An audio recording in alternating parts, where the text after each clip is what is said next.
The air inside Æthelgard was not merely air, it was a curated atmosphere, a meticulously filtered blend of old money, ambition, and the subtle, earthy aroma of black truffles.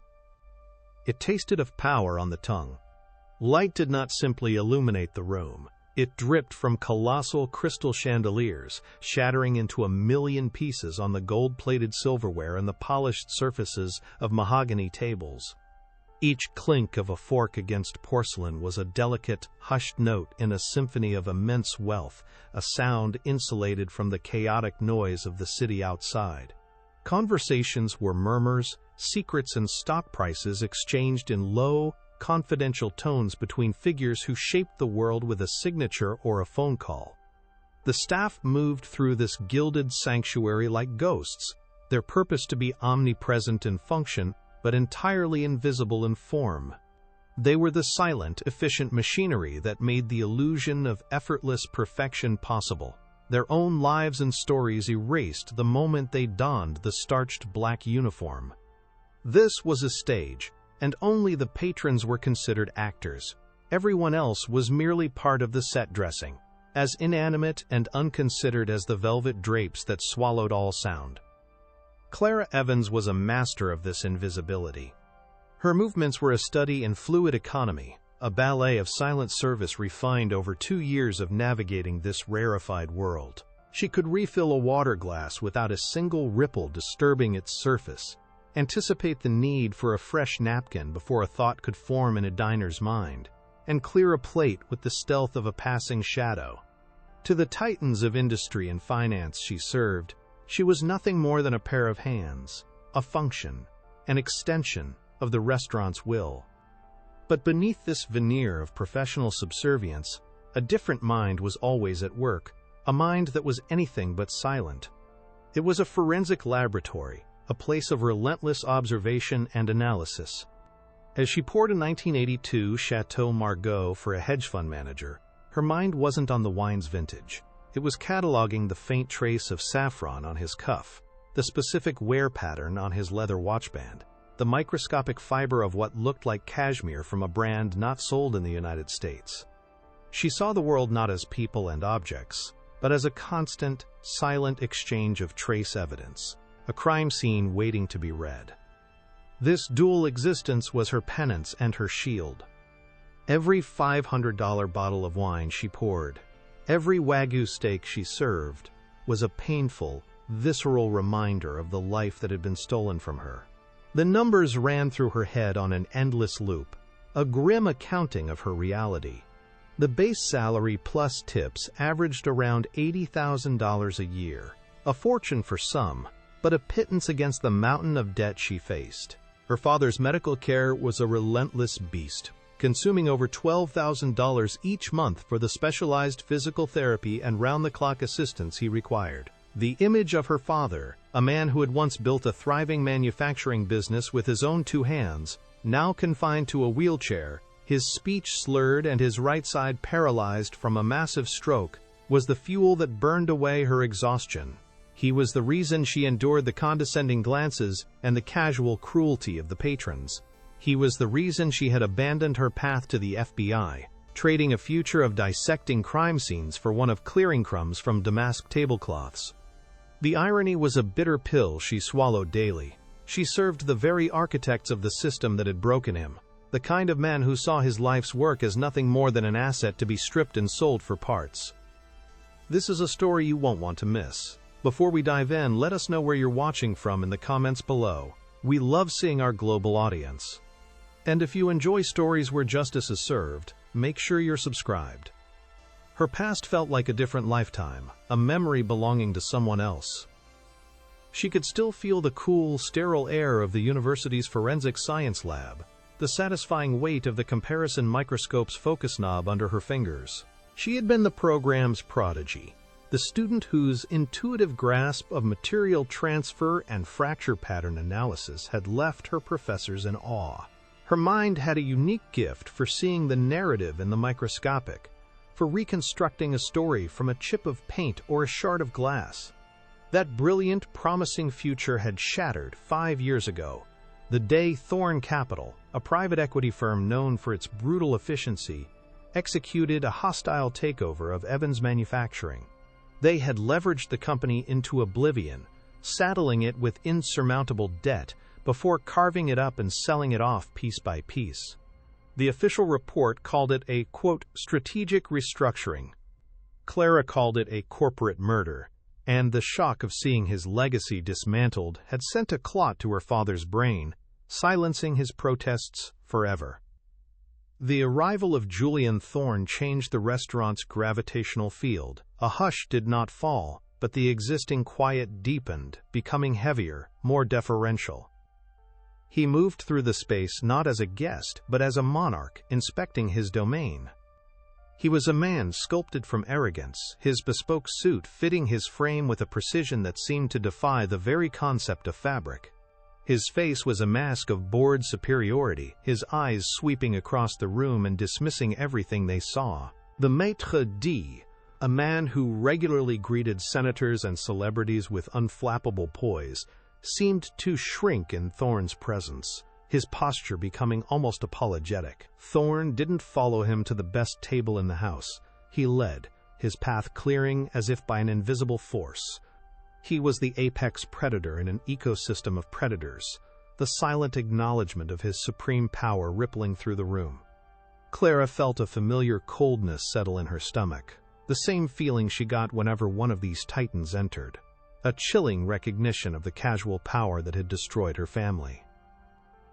Seated at his table with a younger, sycophantic man who was clearly a potential investor, Thorn began his performance. He waved away the sommelier with a flick of his wrist, ordering the most expensive wine on the list without glancing at it, a pure demonstration of financial might. His voice was a low, confident rumble, intentionally loud enough to carry, laced with corporate jargon and casual name drops that painted a portrait of a man who operated on a plane far above normal human concerns. He spoke of markets and acquisitions, of crushing competitors and maximizing shareholder value. To him, people were numbers, companies were assets, and the world was a chessboard on which he was the undisputed king. Clara watched him from a distance, her training kicking in involuntarily. She noted the faint sheen of sweat on his investor's brow, the nervous way he mirrored Thorn's posture, the desperate hunger for approval in his eyes.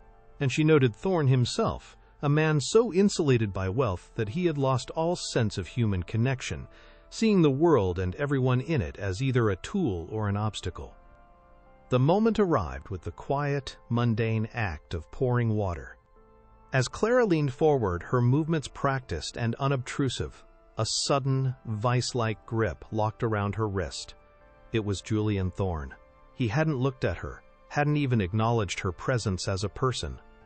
He simply reached out and seized her, his touch cold and proprietary, as if grabbing an inanimate object. The chatter at the table stopped.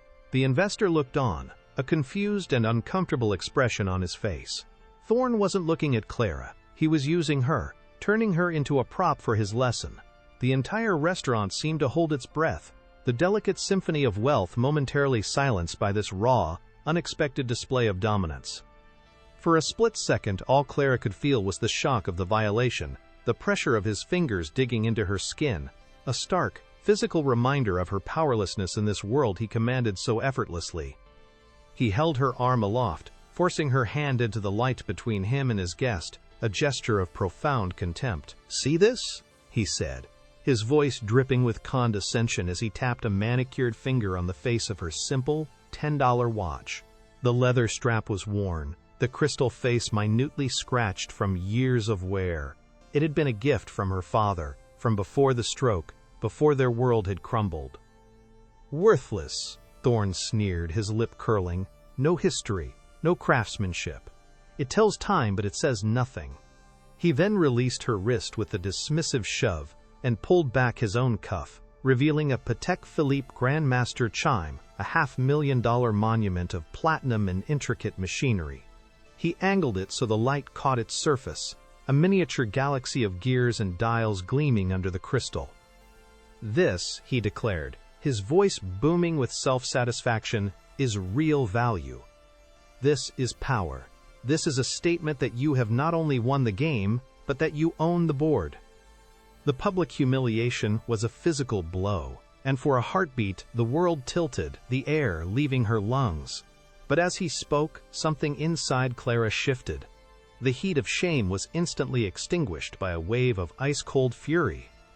It wasn't the insult to her watch that struck her. It was the echo of his philosophy, the same soulless calculus that had deemed her father's life's work worthless before destroying it. In her mind's eye, she saw her father's hand, once strong and capable, now lying limp and lifeless in his lap. Thorne's words, his casual cruelty, his celebration of a power that crushed everything in its path, did not break her. They focused her. The years of repressed grief and silent rage began to coalesce, not into an emotional outburst, but into a singular, sharp point of clarity. The waitress receded, and the forensic analyst took over. Her breathing slowed, her heart rate steadied. Her eyes, which had been downcast in a posture of service, slowly lifted, and for the first time she truly looked at Julian Thorne, not as a patron, but as a subject. And her gaze fell upon the gleaming surface of his watch, where she saw something that did not belong. Her response was not born of impulse, but of a pressure that had been building for 5 long years, a geologic force of grief and fury finally reaching its breaking point. The air in the restaurant, thick with the scent of roasted duck and aged Bordeaux, suddenly seemed thin, electric. The ambient murmur of conversations, the soft clatter of silverware, all of it faded into a distant hum, a soundscape to a moment that had become intensely, terrifyingly personal. Clara did not snatch her hand back. She did not flinch. Instead, a stillness descended upon her, a calm so profound it was more menacing than any outburst. Her gaze, once professionally vacant, now sharpened into a pair of surgical instruments, dissecting every detail of the man before her. The subtle tremor in his left eyelid, the almost imperceptible sheen of perspiration on his upper lip, the arrogant confidence that was about to be shattered like a pane of glass. Inside her chest, her heart was not racing with fear, but beating with a slow, deliberate, and powerful rhythm, like a war drum sounding a charge. The waitress was gone, erased. In her place stood the forensic analyst, the prodigy, the woman whose entire world had been condensed into this single, defining moment of confrontation. A single, quiet sentence sliced through the oppressive silence. "You're right," she said, her voice impossibly steady, devoid of the deference it had held just seconds before. It was a new voice, clear and resonant, carrying an authority that was utterly alien to her uniform. "Some things are priceless." The words hung in the air, confusing the investor, and causing a flicker of irritation to cross Julian Thorne's face. He was accustomed to tears, to fear, to stammering apologies, not this unnerving composure. He started to pull his hand back, to dismiss her as he had her watch, but her fingers, surprisingly strong, gently but firmly closed around his wrist. It was not a grip of aggression, but of clinical control, the practiced hold of a specialist about to perform a delicate examination. She turned his wrist over, not with a flourish, but with a slow, methodical precision that drew the eyes of the investor and even the patrons at a nearby table. The movement was a quiet declaration. The dynamic of power had just been inverted. She was no longer the subject of his lesson. He was now the object of her analysis, a specimen under the microscope. The light from the overhead chandelier, which moments ago had served as a spotlight for his own opulence, now became her tool of interrogation. It glinted off the platinum casing of his $500,000 watch, and there, marring its perfect polished surface, was the evidence. A fresh, deep scratch, a jagged line that spoke of a violent and recent encounter. It was not the elegant patina of age, but the raw wound of impact. And nestled within the metallic groove, almost invisible to a normal eye, but screamingly obvious to hers, was a microscopic fleck of paint. It was a vibrant, specific shade of blue, a color she knew intimately from late nights spent studying automotive paint databases. Her mind, a finely tuned machine of observation, processed the data with blistering speed. The depth of the gouge, the transfer of foreign material, the sharp, clean edges of the scratch indicating a single high-velocity event. All the pieces clicked into place, forming a picture so clear and so damning that it took her own breath away for a second. Not from shock, but from the sheer, terrible certainty of it all. "This scratch pattern," she began, her voice dropping into a clinical, almost academic tone, "is consistent with high-velocity impact against a painted metal surface." She traced the line with the tip of her index finger, her touch light, impersonal, as if she were pointing out a feature on a slide. "And that paint, it's a perfect match for cerulean blue, a custom color used on a 1968 Ford Mustang." The specificity of her words was a weapon, each detail a carefully aimed shot. "A 1968 Ford Mustang," she repeated, letting the information settle, "which was reported stolen and involved in a violent hit-and-run on Elm Street last night. The victim is in critical condition at St. Michael's Hospital." As she spoke, the world around Julian Thorne seemed to dissolve. The sounds of the restaurant vanished. The face of his investor blurred into an insignificant smudge in his peripheral vision. All that existed was this woman, this waitress, and her calm, terrifying voice methodically deconstructing his world with a few simple, observable facts. He felt a cold dread creep up his spine, a primal fear he hadn't experienced since he was a child, the fear of being truly and completely seen. For a long, suspended moment, Julian Thorne did not move. He did not breathe. His face, which had been a mask of smug superiority, became a canvas of raw, unfiltered shock.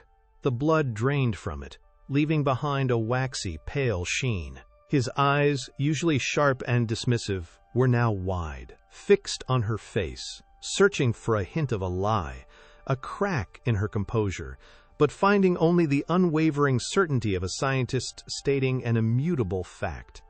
The Patek Philippe on his wrist, the symbol of his power and untouchability, suddenly felt like a lead weight, a shackle binding him to a crime he thought he had left behind in the darkness of the previous night. The memory flashed in his mind, unwanted and vivid, the screech of tires, the sickening thud of impact, the split-second decision to flee, driven by the arrogant belief that his money and influence made him immune to consequences. He had never imagined that the evidence of his escape would be carried into this temple of wealth, to be read aloud by a woman he considered less than human. Then the paralysis shattered, and the shock was consumed by a tidal wave of pure, unadulterated rage. It was the fury of a cornered animal, the desperate, violent lashing out of a king whose crown had been knocked from his head. He ripped his wrist from her grasp, his chair screeching against the polished floor as he shot to his feet. His face contorted, the carefully curated mask of civility melting away to reveal the brutish ugliness beneath.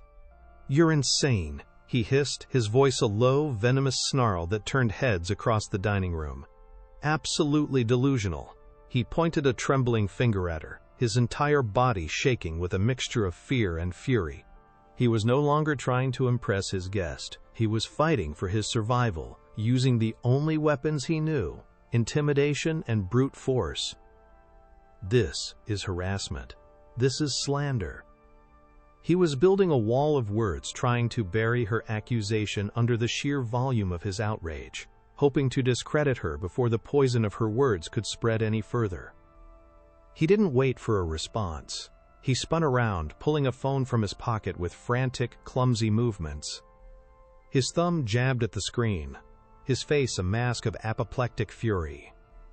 He was calling the restaurant owner, a man whose personal cell phone number was a privilege reserved for a select few.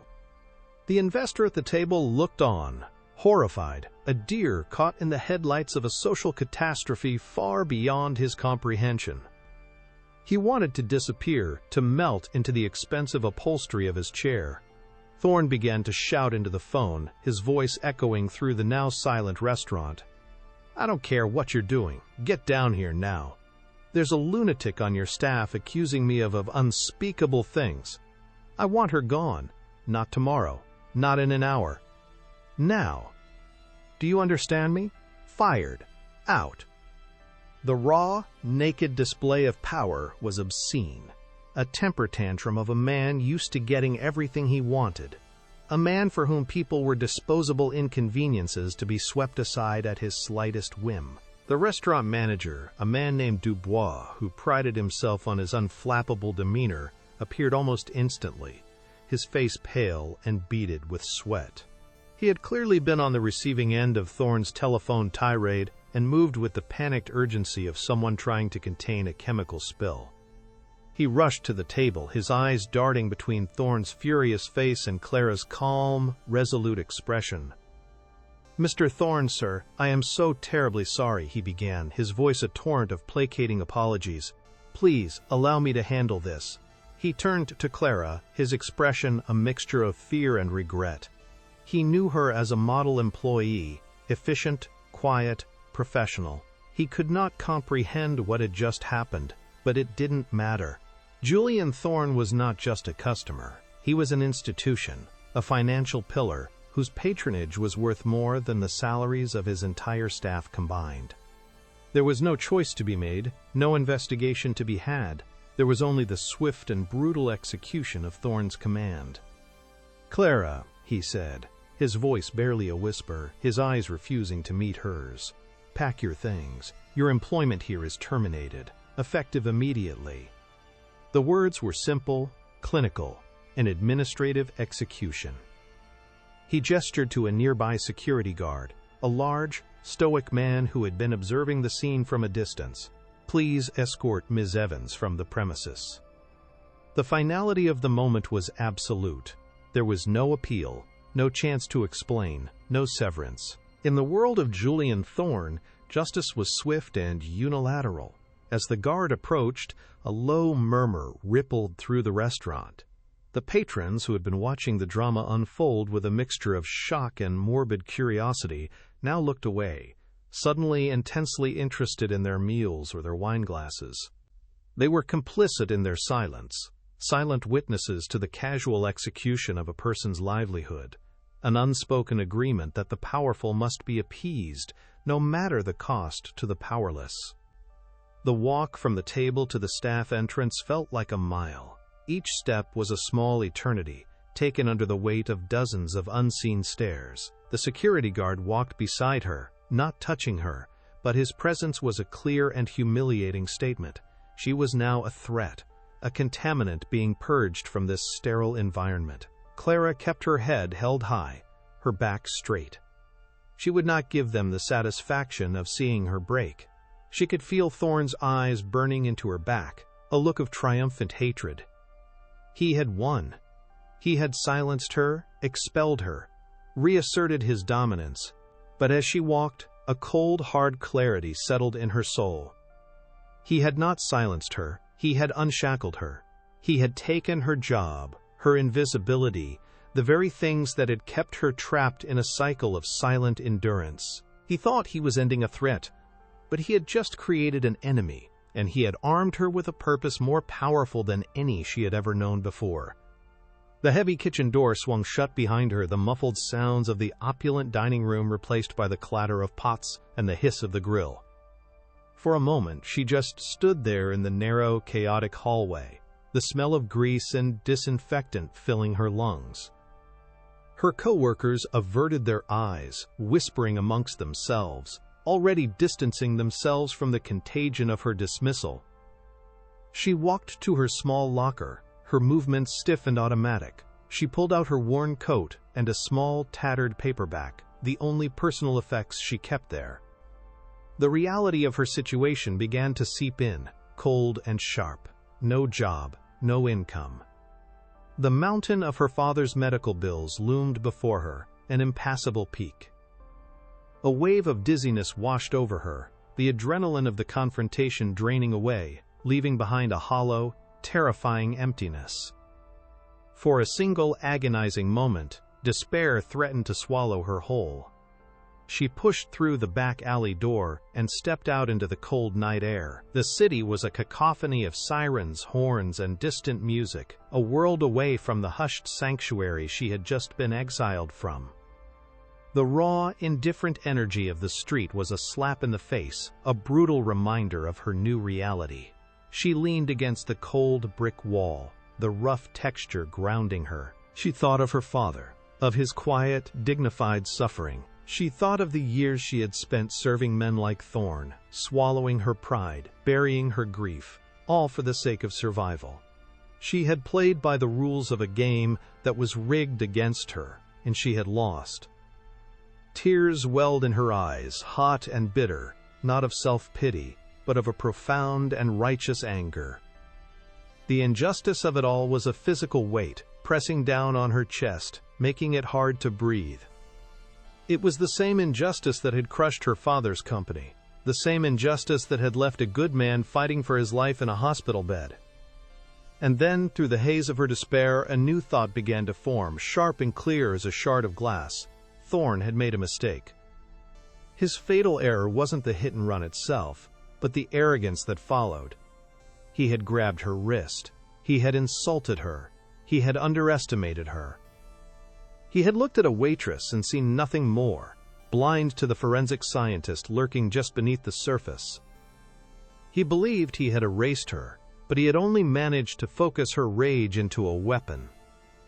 She pulled out her phone, her fingers trembling slightly as she typed a name into the search bar of a news app. The screen lit up with the top story from a local news channel, hit and run victim identified. Her heart pounded against her ribs as she clicked the link. The article was brief, but the details were devastating. The victim was a 62-year-old physical therapist named Robert Henderson. The name struck her with the force of a physical blow. Robert Henderson, Mr. Henderson. He was her father's physical therapist. He was the kind, patient man, with gentle hands and an encouraging smile who came to their small apartment 3 times a week. He was the one who celebrated every small victory with her father, every flicker of movement in a once paralyzed hand. He was more than a medical professional. He was a lifeline, a beacon of hope in their bleak world, the one part of her father's care that they could barely afford but could not live without. The crime was no longer an abstract injustice happening to a stranger. It had crashed directly into the heart of her own life, severing one of her family's last remaining threads of support. Julian Thorne had not just committed a random act of violence. He had, for the second time, directly and catastrophically attacked her family, targeting the very people who were essential to her father's survival. A fire ignited in her veins, burning away the last vestiges of fear and despair. This was no longer just about justice, it was about survival, it was about war. The decision was not made, it was forged in that moment. In the crucible of her grief and rage, she would not be a victim, she would not be erased. She would take the brilliant mind she had been forced to suppress, the skills she had honed in sterile laboratories, and she would turn them into a weapon of absolute destruction. She would hunt Julian Thorne. She would dissect his life with the same clinical precision she would apply to a crime scene. She would find every piece of trace evidence, every hidden fracture in his perfect opulent world, and she would use it to bring his empire crashing down around him. He had started this war years ago when he had destroyed her father's company. Tonight, in his arrogance, he had finally given her a reason to fight back. Her fingers flew across her phone's screen, scrolling through her old contacts, past the names of fellow service industry workers, and into a part of her life she had long considered dead. She stopped at a name that made her heart ache with a mixture of shame and nostalgia. Professor Albright. Dr. Marcus Albright had been her mentor at the university, the man who had seen her potential and championed her career, the one who had been so deeply disappointed when she had dropped out without a full explanation. Making this call felt like admitting defeat, like crawling back from the wreckage of her failed ambitions. But that was the old Clara. The new Clara, the one forged in the fire of Thorne's contempt, felt no shame, only purpose. She pressed the call button, her resolve hardening with each ring. She was no longer just a daughter seeking vengeance. She was an instrument of justice about to be set in motion. He answered on the 3rd ring, his voice warm but tinged with surprise. "Clara, is that you? It's been years." Her own voice was steady, the tremor gone, replaced by an icy control. "Professor," she said, getting straight to the point, "I need your help. I have a theory I need to validate. I believe I have found physical evidence linking a high-profile individual to a felony hit-and-run." She laid out the facts with the dispassionate clarity of a formal report: the make and model of the watch, the location and nature of the scratch, the composition and color of the paint transfer, the details of the crime as reported in the news. She omitted the personal details, the humiliation her father, Mr. Henderson. She presented it as a purely academic problem, a forensic puzzle. She didn't want his pity. She needed his professional validation. There was a long silence on the other end of the line. She could hear the faint sound of pages turning, the soft tapping of a keyboard. Professor Albright was not just listening, he was working, his own brilliant mind engaging with the problem she had presented. Finally, he spoke, his voice now charged with excitement and a hint of awe. "Clara, your analysis it's perfect. The fracture striations you're describing on a platinum alloy from an impact with automotive-grade steel would be entirely consistent. And cerulean blue on a '68 Mustang? That's a one-year-only custom-order color. The odds of a coincidental match are astronomical. You don't have a theory, Clara. You have him." The validation was a current of electricity through her. It was real. Her instincts, her training, it was all still there, sharp and lethal. He had given her the confirmation she needed, the first solid piece of ground beneath her feet. But Professor Albright wasn't finished. He understood what she was up against. A waitress against a billionaire? "Evidence is one thing, Clara, but power is another. You'll need more. You'll need an ironclad case." He gave her a name, a former student of his who was now a senior data analyst with the city's traffic camera division. "Use my name," he said. "He might be able to help you find footage that places Thorne's car in the vicinity of the crime. He'll be discreet." He also gave her access to a series of private forensic databases, reactivating her old student credentials. It was the key she needed, the first tool in her new arsenal. She thanked him, her voice thick with an emotion she refused to let become tears. When she hung up, the path forward, while still treacherous, was no longer dark. She had a starting point, an ally, and a target. Clara walked home through the sleeping city, not with the defeated shuffle of a newly unemployed woman, but with the determined stride of a hunter on the trail. Her small apartment, once a sanctuary of quiet grief, was about to become a war room. When she opened the door, the first thing she saw was her father, asleep in his medical bed in the living room, his breathing soft and even. The sight of him no longer filled her with just sadness, but with a fierce, protective resolve. This was for him. All of it was for him. She sat down at her small kitchen table, the glow of her laptop screen illuminating her face in the darkness. She began her research, not on the hit and run, but on the man himself, Julian Thorne. Thorne Capital, page after page of financial news, of philanthropic announcements, of glowing profiles celebrating his business acumen. And then she found it. An older article from a business journal, dated 5 years ago. The headline was "Dry Corporate. Thorne Capital announces successful acquisition and strategic restructuring of Evans Manufacturing." Her breath caught in her throat. She clicked the link, her heart hammering against her ribs. The article detailed the hostile takeover, the leveraged buyout, the dismemberment of the company her father had spent his entire life building. And at the bottom of the page was a photo, a younger Julian Thorne, smiling, shaking hands with the bankers who had helped him orchestrate the deal. It was him, the same man. The monster who had destroyed her family's legacy, and the monster who had just left her father's therapist for dead on the side of the road, were one and the same. The two crimes, separated by 5 years, were not separate events. They were a pattern. They were the work of a single destructive force, and in that moment, Clara Evans knew her purpose with a terrifying and absolute clarity. She was not just going to expose a crime. She was going to dismantle an empire. The small second-floor apartment, once a quiet haven filled with the scent of rubbing alcohol and the soft murmur of a television, began its transformation into the nerve center of a clandestine operation. The kitchen table, previously used for her father's meals and her own solitary dinners, was now command central. Her laptop sat open, its cool blue light casting long, dancing shadows across the cramped room, illuminating the determined set of her jaw. Pinned to the wall with tape were printed satellite maps of Elm Street, news clippings about the hit and run, and a grainy, blown-up photo of Julian Thorne's smiling, arrogant face, pulled from a Society magazine. The air, thick with the quiet hum of the computer's fan, felt charged, a silent testament to the singular, all-consuming purpose that now animated her every waking moment. Sleep became a luxury she could not afford, a brief and necessary interruption in a relentless cycle of research, analysis, and planning.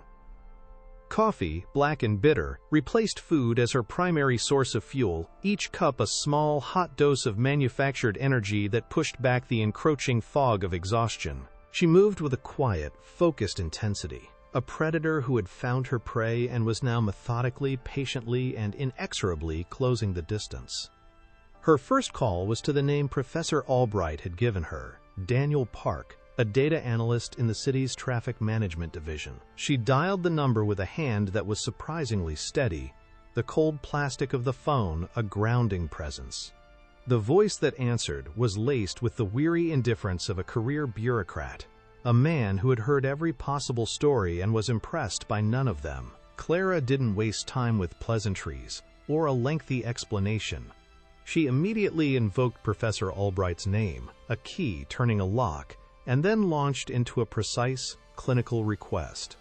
She spoke Daniel's language, the language of data, of time codes, of camera angles and metadata. She described the approximate time of the incident, the specific intersection, and the type of vehicle she was looking for, a late model, dark-colored Bentley Continental GT. She didn't mention Julian Thorne. She didn't mention the watch. She framed it as a peripheral detail in a larger academic project on traffic flow anomalies, a plausible lie that respected his need for professional detachment and protected him from the dangerous truth of her quest. Daniel Park was silent for a long moment after she finished, the only sound the faint, sterile hum of his office in the background. Clara held her breath, her entire plan balanced on the knife's edge of this stranger's willingness to help. She had expected pushback, suspicion, a dozen bureaucratic reasons why her request was impossible.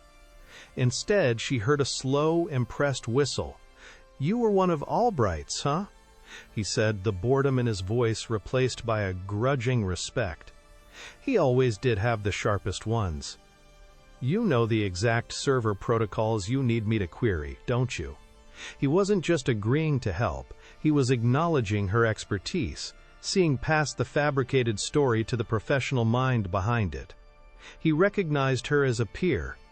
"A secure link will be in your inbox in 5 minutes, he told her. "It'll give you temporary, read-only access to the archives from cameras in a 10-block radius of the target zone. It's more than I should be doing, but Albright once saved my senior thesis from a catastrophic data crash. Consider this me paying back an old debt. Don't make me regret it." The line went dead, leaving Clara with a profound sense of a door having just been opened into the enemy's world. The email arrived exactly 4 minutes later. The link opened a portal, a raw, unfiltered view of the city's concrete veins. A mosaic of grainy black and white video feeds filled her screen, each one a silent, unblinking eye staring down at the river of metal and light. For the next 18 hours, Clara lived inside that digital world. Her eyes burned from the strain, the constant motion of cars becoming a hypnotic, dizzying blur. She drank coffee until her hands shook, her focus narrowed to a single obsessive point. She watched the endless parade of anonymous vehicles, each one a potential dead end, a flicker of wasted time. She scrubbed back and forth through the footage, her mind a high-speed processor, filtering, discarding, and searching for the one specific signature she needed. It was grueling, soul-crushing work, a search for a single needle in a vast digital haystack. Despair began to creep in at the edges of her exhaustion, a cold whisper telling her that Thorne was too smart, too lucky, that he would have taken a route with no cameras, that this lead was a dead end. Then she saw it. On a feed from a traffic camera 2 blocks from Elm Street, time-stamped just 3 minutes after the reported time of the hit and run. A dark Bentley, its sleek lines and distinctive headlights, unmistakable even in the low-resolution footage, shot through an intersection, running a red light at a speed far exceeding the limit. It was a fleeting image, lasting no more than 3 seconds, but it was enough. Her heart slammed against her ribs, a wild, triumphant drumbeat. She zoomed in, frame by frame, the image pixelating into a coarse mosaic of gray and black. The license plate was illegible, a blurry white rectangle. But it didn't matter. The make, the model, the location, the time, it was a direct, undeniable link. It placed his car, his specific, expensive, and easily identifiable car, fleeing the direction of the crime scene. She saved the clip, her fingers moving with a newfound urgency. This was not the smoking gun, but it was the shell casing lying on the ground next to the body. It was the first piece of hard, corroborating evidence that would begin to build the cage she planned to construct around Julian Thorne. With the first piece of her puzzle in place, Clara shifted her focus from the crime to the criminal. The hit and run was an act of impulsive violence and cowardly arrogance, but she knew, with a certainty that settled deep in her bones, that it was merely a symptom of a much deeper disease. She needed to understand the architecture of his power, the foundation upon which his empire of cruelty was built. Her father's story was the key. She turned her forensic skills away from the physical world and onto the digital one, diving into the labyrinthine world of corporate finance.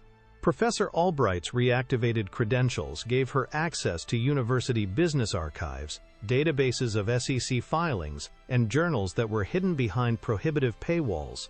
She began to dissect the hostile takeover of Evans Manufacturing, not as a grieving daughter, but as a cold, impartial analyst. She printed out financial statements, legal documents, and press releases, spreading them across her floor, turning her small living room into a landscape of corporate malfeasance. The numbers told a story far more brutal than she had ever imagined. Thorne Capital hadn't just outmaneuvered her father, they had systematically and deliberately bled his company dry. The strategy was a masterpiece of legal, but morally bankrupt, financial warfare. They had initiated the takeover using junk bonds, saddling Evans Manufacturing with an impossible mountain of debt. Then they had used that debt as a justification to break the company apart, selling off its most valuable assets, the patents, the machinery, the real estate, to shell corporations that were secretly owned by Thorne Capital itself. They had bought her father's life's work for pennies on the dollar, using his own company's value to finance its destruction. It was a perfectly legal, perfectly executed act of corporate vampirism, draining the lifeblood from a healthy business to feed their own insatiable greed, leaving behind a hollowed-out carcass and a pile of worthless stock. The sheer, calculated cruelty of it left her breathless. This wasn't just business, it was a premeditated murder, committed with spreadsheets and signatures instead of a gun. As she delved deeper into the paperwork, a name appeared repeatedly in the fine print of the liquidation documents: Arthur Vance. He was listed as the chief financial officer of Evans Manufacturing, a man who had worked alongside her father for over 30 years. She remembered him from her childhood, a quiet, gentle man with kind eyes and a love for crossword puzzles. According to the documents, he had signed off on the final asset transfers, the very papers that had sealed the company's fate. It didn't make sense. Arthur Vance had revered her father. He would never have willingly participated in the company's destruction. Clara realized he wasn't a collaborator. He was a witness. He was another victim, a loose end Thorne had likely discarded as carelessly as he had discarded her father. Finding him became her next priority. He was the human element she needed, the voice that could speak to the truth behind the sterile, legal language of the documents. He was the key to connecting Thorne's past crimes to his present ones, to painting a complete picture of the monster. Finding Arthur Vance was not easy. He had disappeared from the corporate world after the takeover, his name vanishing from public records. It took her 3 days of relentless searching, of cross-referencing old employee records with property tax databases and social media breadcrumbs. But she finally found him. He was living in a small, modest retirement community 2 hours north of the city, a quiet, secluded place for people who wished to be forgotten. She drove there in her aging, rattling car, the traffic camera footage and the financial documents saved on a heavily encrypted flash drive in her pocket. As she walked through the perfectly manicured grounds of the retirement village, a sense of nervous anticipation coiled in her stomach. This man held a crucial piece of the story. She had to convince him to share it, to dredge up a past he had clearly tried very hard to bury.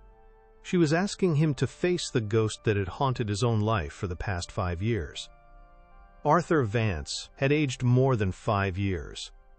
The man who answered the door was a ghost of the vibrant person she remembered.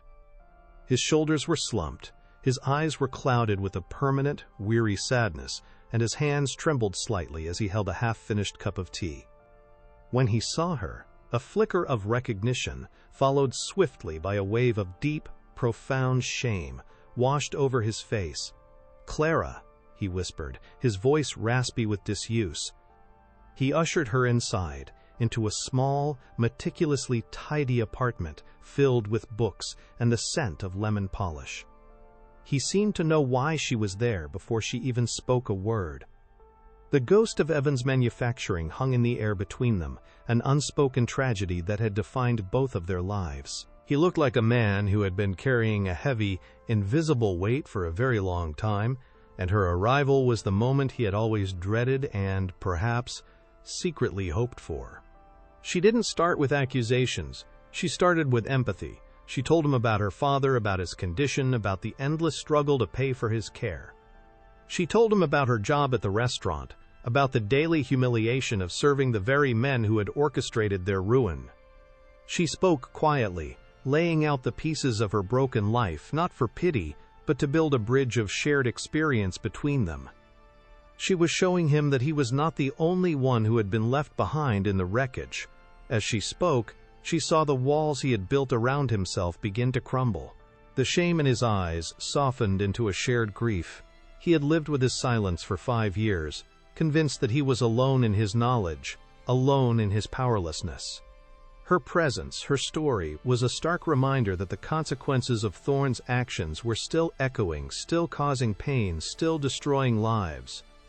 When she finally told him about Julian Thorne, about the hit and run, about the watch, something shifted in the room. Arthur's trembling hands grew still. The weary sadness in his eyes was replaced by a flicker of the old fire she remembered, a spark of righteous anger that had been buried for years under a mountain of fear and regret. He had been a victim of Thorne's financial violence, and now, to hear that the same man had committed such a callous act of physical violence, it was a final, unforgivable transgression. It connected the abstract evil of corporate raiding to the tangible, brutal reality of a man left to die on the street.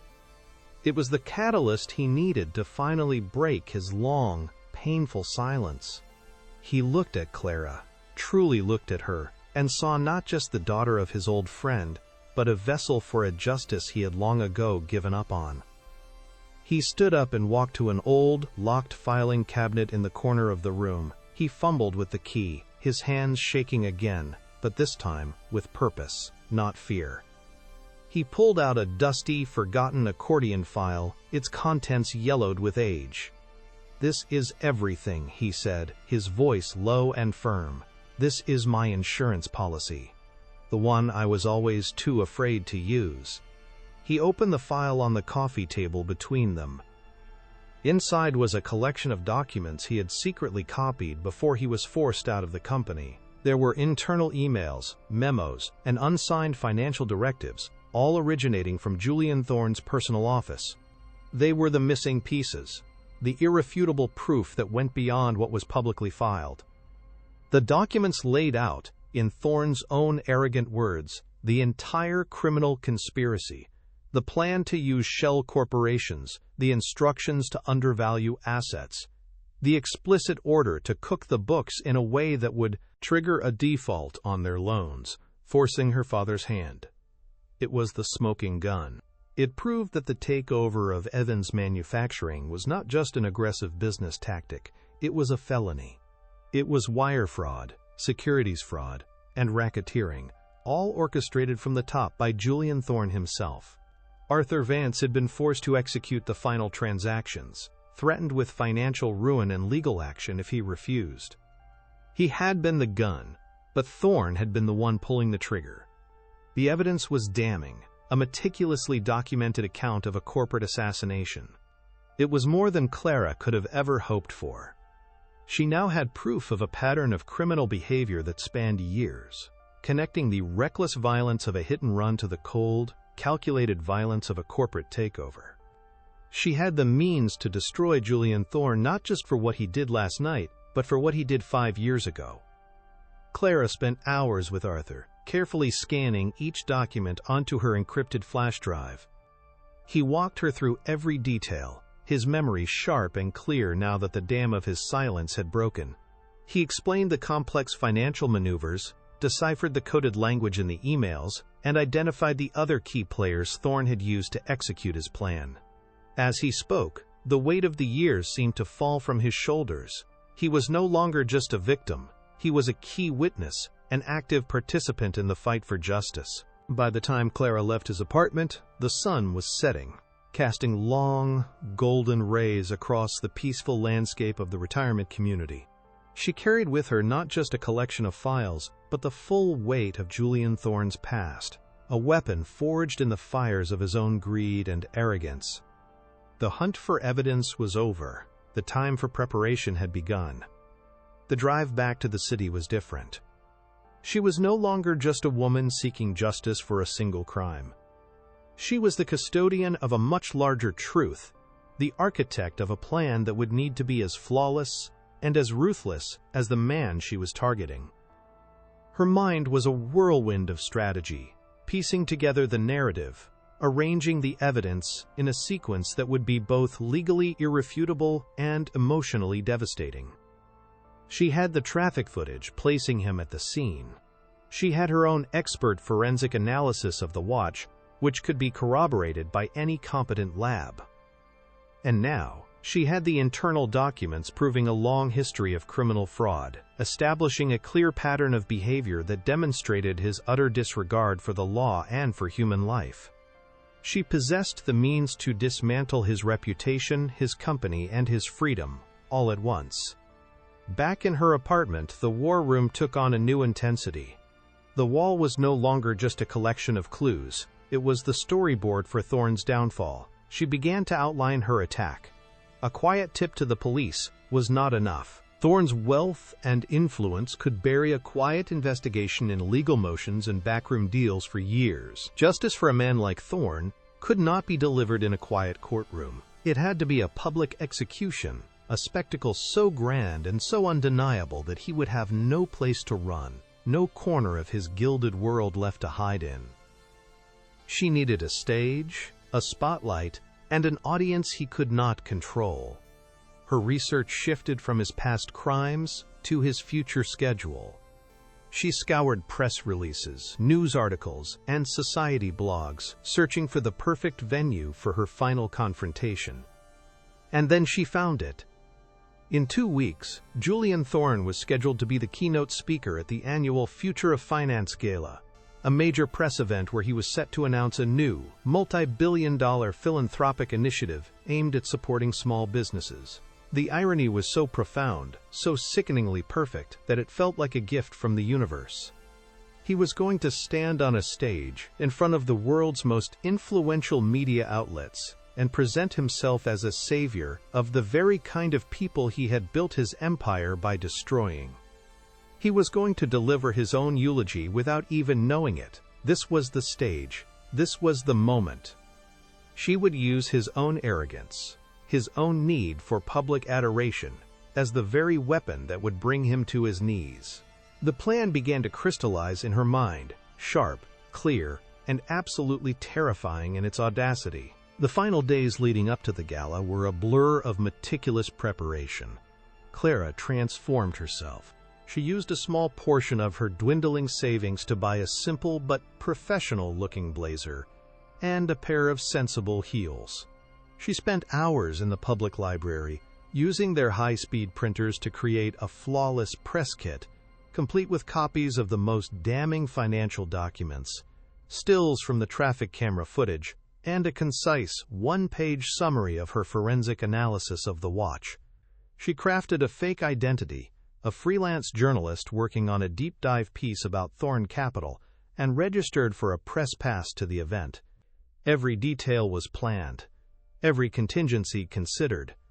She rehearsed her lines, the questions she would ask, the statements she would make, until the words were etched into her memory, stripped of all emotion, leaving only the cold, hard facts.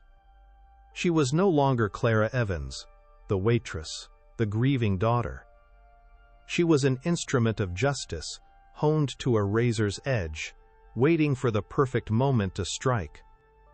On the night of the gala, as she stood outside the grand ballroom, she caught her reflection in the polished glass doors. The woman looking back at her was a stranger. Her eyes were clear and focused, her expression calm and unreadable. The fear that had been her constant companion for years was gone, replaced by a cold, unwavering resolve. Inside her press bag, next to her forged credentials and her meticulously prepared evidence, was the simple $10 watch her father had given her. She had fixed the worn leather strap and polished the scratched crystal face. It was a tangible reminder of what this was all about. Not revenge, but reclamation. She was there to reclaim her father's honor, to reclaim Arthur Vance's dignity, to reclaim Robert Henderson's chance at life, and to reclaim the future that Julian Thorn had stolen from her. The stage was set, the players were in position, the checkmate was just one move away. The grand ballroom of the Intercontinental Hotel was a universe unto itself, a self-contained galaxy of power and influence, where the stars were not distant suns but the men and women who moved markets and shaped policy. The air was cool and smelled of champagne and ambition, a sterile, expensive scent that clung to the velvet drapery and the perfectly arranged floral centerpieces. Julian Thorn stood on a brilliantly lit stage, a solitary figure against a vast digital screen bearing the logo of the gala and his own company, Thorn Capital. He was at the apex of his power, bathed in the adoring glow of the spotlight, his voice a smooth, confident baritone that rolled over the captivated audience. He spoke of legacy, of responsibility, of giving back, his words, a carefully constructed symphony of corporate benevolence. From her position near the back of the room, Clara watched him, her heart not a frantic bird in her chest, but a cold, heavy metronome, ticking down the final seconds of his reign. She held the press microphone in her hand, its metal body cool and solid against her skin, a tangible anchor in the swirling sea of tension that only she could feel. When the floor was opened for questions, she was the first to move, her steps measured and deliberate as she walked to the designated aisle stand, the sea of dark suits and evening gowns parting before her as if by an invisible force. Every eye in the room, hundreds of them, turned to her, this unknown woman in a simple blazer, a minor planet straying into the orbit of a sun. Her voice, when she spoke, did not tremble. It was amplified by the room's state-of-the-art sound system, emerging from the speakers as a calm, clear, and impossibly authoritative tone that cut through the polite applause. "Good evening, Mr. Thorn. My name is Anna Reed, freelance journalist. I don't have a question about your new foundation, but rather about your activities on the evening of October 12th. The room fell silent. A confused murmur rippled through the audience. On the stage, Julian Thorn's practiced smile tightened at the edges, a flicker of annoyance in his eyes at this unexpected and impertinent line of questioning. Clara continued, her gaze locked on his, an unblinking stare that seemed to strip away the distance between them. Specifically, I'd like to ask about your whereabouts at approximately 11:15 p.m. in the vicinity of Elm Street and 4th Avenue, where a 62-year-old physical therapist named Robert Henderson was struck by a vehicle that fled the scene. He remains in critical condition. The words were not an accusation. They were a statement of fact, laid out with the dispassionate precision of a legal deposition. The air in the ballroom grew thick, heavy with an unspoken question. The cameras, which had been focused solely on Thorne, now swiveled, their red recording lights like malevolent eyes turning to fixate on her. Thorne's face, projected onto the giant screen behind him, was a mask of controlled fury, the benevolent philanthropist vanishing to reveal the cornered predator beneath. "This is absurd," Thorne began, his voice a low growl of controlled rage as he motioned for security. "This is not the time or the place for these baseless." Clara did not allow him to finish. "The vehicle that fled the scene," she continued, her voice rising slightly in volume, overriding his protest, "was a dark-colored Bentley Continental GT, the same make and model registered to you. City traffic camera footage, which I have right here, shows your vehicle running a red light 2 blocks from the crash site, just 3 minutes after the incident." A collective gasp went through the room. She held up a single printed still from the video, the blurry image of his car, a ghostly accusation. "And while a license plate is not visible, I believe a more definitive piece of evidence can be found on your person. On your $500,000 Patek Philippe watch, to be precise." Her words were surgical strikes, each one landing with devastating accuracy. On the stage, Thorne froze, his hand instinctively flying to his left wrist, a gesture of pure, unthinking guilt that was captured by every camera in the room. He looked out at the sea of faces, no longer seeing adoring acolytes, but a gallery of judges, their expressions shifting from confusion to dawning horror. He was trapped, a specimen pinned to a board under the harsh, unforgiving light of public scrutiny. "The scratch on that watch," she declared, her voice now ringing with the conviction of absolute certainty, "contains a microscopic transfer of cerulean blue automotive paint. It is a 1-year-only custom color used on a 1968 Ford Mustang, the same make, model, and color of the stolen vehicle that struck Mr. Henderson. The fracture patterns on the platinum are consistent with a single high-velocity impact. You carry the evidence of your crime with you, Mr. Thorne, a permanent record of your cowardice masquerading as a symbol of your power." He finally found his voice, a strangled, desperate roar of denial. "This is a shakedown. A lie! This woman is a lunatic. A stalker I had fired from a restaurant for harassing me." He pointed a trembling finger at her, his face a grotesque contortion of fear and rage. But his defense was hollow, his credibility vaporizing in real time. Clara let his words hang in the air for a heartbeat, letting the desperation of his denial sink in. Then she delivered the final, devastating blow, her voice dropping, becoming intensely personal, a quiet sentence that would detonate his entire world. "And I find it deeply ironic, Mr. Thorne, that you're launching a foundation to help small businesses, when your firm, Thorne Capital, is directly responsible for the hostile takeover that bankrupted Evans Manufacturing 5 years ago, the company owned by my father." The silence that followed was a physical thing, a crushing weight that seemed to suck all the air out of the room. The two crimes, separated by years and by nature, were now fused together in the public consciousness, creating a single, monstrous narrative of a man who destroyed lives for sport and for profit, whether with a pen or with the bumper of his car. The name Evans, my father, hung in the air, the final piece of the puzzle clicking into place. The illusion of Julian Thorne, the captain of industry, the philanthropist, shattered into a million pieces.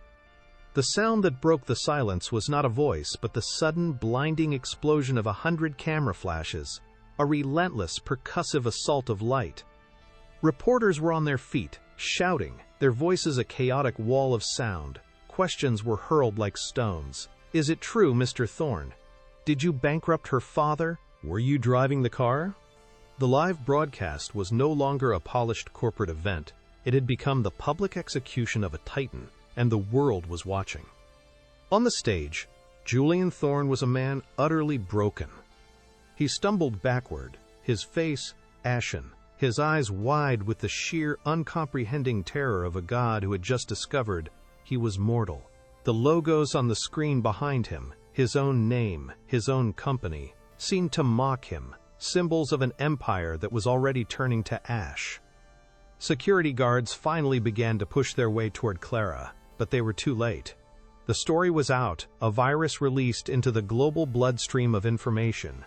As they reached her, a new presence made itself known.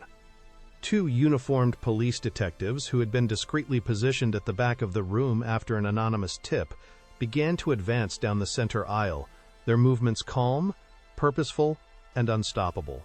The chaos parted before them. They walked past Clara, giving her a single, almost imperceptible nod of acknowledgement, and continued directly toward the stage.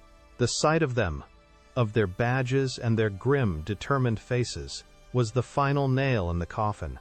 Thorne saw them coming, and something inside him seemed to collapse. The rage, the denial, it all drained away, leaving behind the empty, hollow shell of a man.